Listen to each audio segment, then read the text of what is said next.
Ara bangkit. Waktu terus berjalan seperti yang dikatakan oleh Joel.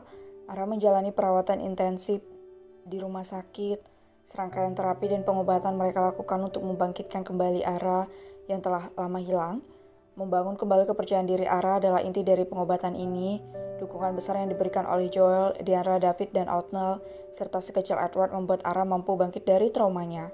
Perlahan-lahan cinta di antara Joel dan Ara semakin besar. Meski hanya Joel yang selalu menunjukkan perasaannya, seperti saat ini Joel benar-benar menunjukkan perhatiannya saat Ara menjalani sesi konseling dengan psikolog. Joel senantiasa mendampingi Ara dan menyiapkan segala kebutuhan gadis itu. Hal yang tidak dia lupa selalu lakukan adalah memberikan semangat dan menggenggam tangan Ara dengan erat. Dari luar ruangan konseling, tampak Diandra dan David berdiri bersama dengan David menggendong si kecil Edward yang selalu menempel pada mereka jika Othniel sedang bertugas. Kuharap mereka bahagia, Kak, ucap Diandra sambil menatap haru Ara dan Joel. Mereka pasti bahagia seperti kita, sayang, ucap David sambil mengecup kepala istrinya. Au, baby bubu gerak, yang, ucap Diandra yang matanya terbelalak. Ini kali pertama dia merasakan gerakan bayinya yang begitu kontras. David dan Edward sama-sama saling menatap. Baby gerak? Wah, baby udah bisa respon ya? Ucap David yang menurunkan Edward dan berjongkok sambil mengusap perut buncit istrinya. Duk. Sekali lagi baby bubu menendang membuat Diandra dan David terkejut bukan main.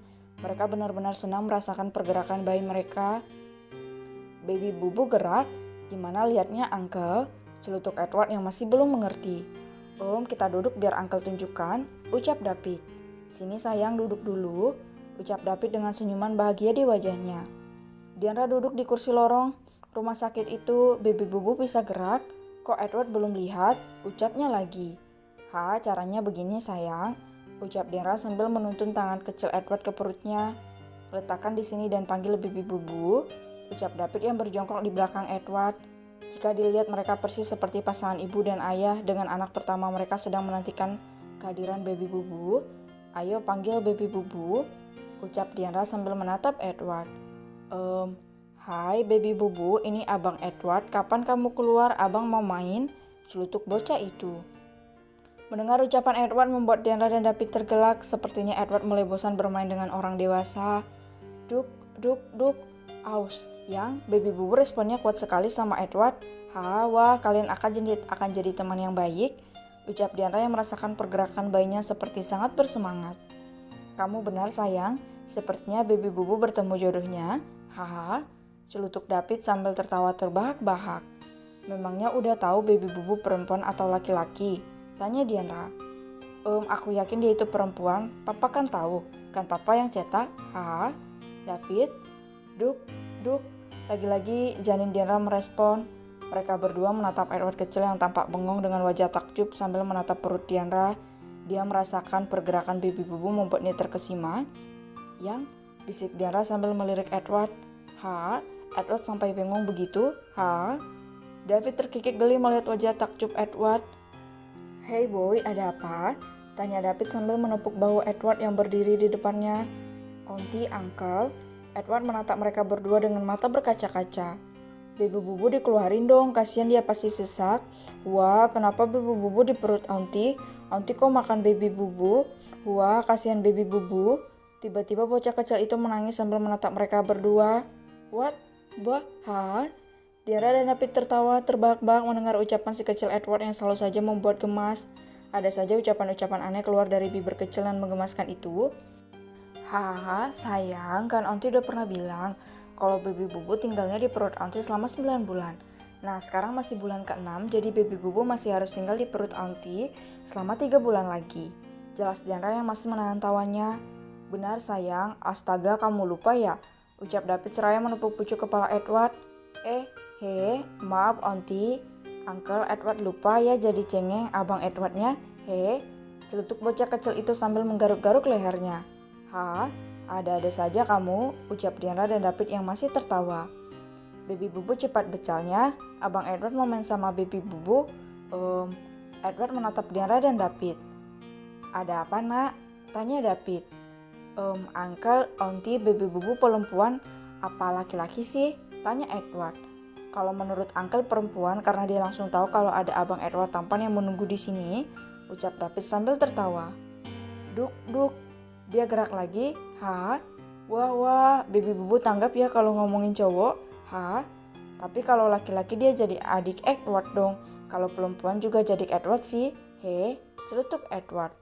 3 bulan lagi kita akan tahu sayang, ucap Diandra. Wah, Edward gak sabar nunggu Baby Bubu lahir, usapnya sambil tersenyum bahagia. Saat mereka sedang asik bercandaria di sana, Joel dan Ara sudah selesai dengan sesi konseling terakhir yang menjadi penentu apakah Ara sudah sembuh atau belum. Kalian sudah selesai kak? Tanya Diandra yang melihat kedatangan mereka. Kalian nungguin dari tadi? Tanya Ara. Respon Ara cukup membuat mereka senang karena gadis itu menunjukkan perubahan besar. Gak juga sih kak, kita lagi cerita-cerita Baby Bubu gerak tadi, ucap Diandra dengan wajah berbinar-binar. Pertama kali? Tanya Ara dengan wajah antusias, dia langsung duduk di samping Diandra. Pertama kali kak. Coba pegang dia pasti senang, ucap Diandra yang menaruh tangan Ara di perutnya. Ngomong kak dia pasti respon, ucap Diandra. Halo Baby Bubu, ini Auntie Ara, sehat-sehat ya kamu? Ucap Ara sambil mengusap perut Diandra. Duk, wah. Mata Ara terbelalak, dia tersenyum bahagia saat pertama kali merasakan pergerakan bayi seperti saat ini. Wah, Baby Bubu, respon Auntie ya? Hah? Sehat-sehat sayang? Ucap Ara yang benar-benar sudah banyak berubah. Joel dia gerak? Hah? Wah, aku gak sabar nungguin Baby Bubu lahir. Seru Ara sambil tersenyum bahagia, dia sampai melukai Diandra saking senangnya. Joel tersenyum bahagia, Diandra David juga demikian. David berdiri dia menghampiri Joel, dia menepuk bahu sahabatnya itu. Bagaimana hasilnya? Tanya David. Dia sudah diperbolehkan pulang, perkembangannya sangat baik, dia memiliki semangat untuk sembuh, aku salut padanya. Jawab Joel. Wah, OTW halal dong. Hah? Cepat-cepat nyusul bro, bisik David. Jak, pembalasan pada kunyuk-kunyuk kurang ajar itu belum kami lakukan, tunggu sampai semua masalah selesai. Lagi pula aku tidak tahu apa dia memiliki perasaan yang sama denganku, bisik Joel. David tersenyum, berjuanglah kau harus mencuri hatinya, ucap David. Entahlah, kalau dia bahagia dengan pilihannya aku bisa apa? Mungkin dia belum bisa melupakan pria itu, ucap Joel. Ayolah, jangan lemah begitu, ucap David yang hanya dibalas senyuman oleh Joel. Aku mencintaimu bodoh. Tunggu saja Joel. Batin Ara yang curi-curi dengar dengan pembicaraan mereka.